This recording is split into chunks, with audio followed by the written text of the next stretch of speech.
The first season of the Pendragon Cycle is in the books, and was it better than which I initially gave it credit for? The answer will be at the end of the video. But first off, we're going to start off with point by point each major area of the series. And the first one we're going to start off with is plot and pacing.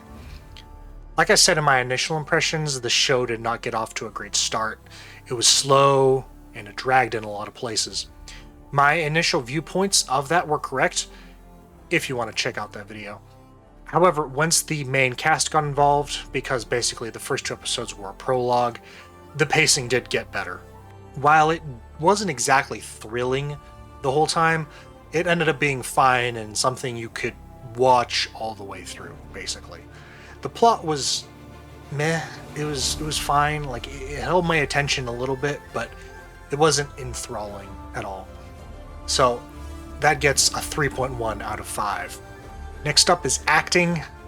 As I mentioned in that initial impression video, the acting wasn't great, and still looking back, it wasn't good. The acting for the main part, though, episodes 3 through 7, did a much better job overall. Tom Sharp, who was the main actor who played Merlin, did a great job, especially for his first big role. The other actors did mostly a fine job as well, such as Alex Lawrence Phillips as Peleus. However, like I said, it still had its problems. Specifically, a lot of the women who were acting, looking at you, Rose Reed and Emery Franklin, was subpar or even bad in some cases, which was one of those things that did continue from those first two episodes. Acting, 2.8 out of 5. For the soundtrack, I did have issues with it initially, but it got a little bit more natural and flowed from what was on the screen to my ears a little bit better in the second half of the show. While it wouldn't specifically have been my exact taste for what the show offered and what the music was trying to go with the show, it did do the job. It was fine. My only caveat for it, though, were the fight sequences. It just felt a little underwhelming trying to play the music for those fight sequences. But the soundtrack overall, 3 out of 5. Rewatchability, this one be an arduous one to rewatch because it's those first couple episodes which are just pretty bad.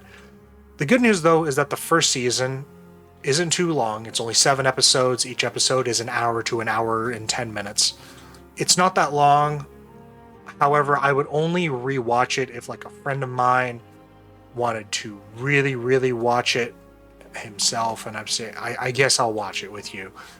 So rewatchability, 2.5 out of 5. For the overall thoughts, this wasn't great, but I am glad the effort was made to make something like this. So fantasy, specifically Christian fantasy, is rarely made, especially on this big of a scale. Yeah, the first 2 episodes are bad, and it can turn a lot of people off, but it does get better later on into something more serviceable. But also don't get the wrong idea, it doesn't get amazing either. A lot of the weight of the show is carried by Merlin and some of the fight sequences. Those were actually well done. Episode 6 is the best episode in the whole series. As for announcement of a second season, there has been no announcement for it, but a lot of fans of the show are hoping for it. I don't see how that's going to be possible, though, due to low viewer count, I think. I'm not quite sure if Daily Wire's reported low viewer count, but it doesn't seem like there has been a lot of viewers. And also, budget, right? Daily Wire has been struggling financially for at least their entertainment division. So it's going to be really hard for them to make a second season. Would I recommend this show? No, I would not. Unless you are a fan of the books and you wanted to see that adaptation live, or if you wanted a Christian fantasy, it'll do the job. But otherwise, if you're just looking for a show to watch, I would say no. Overall verdict, 6.8 out of 10.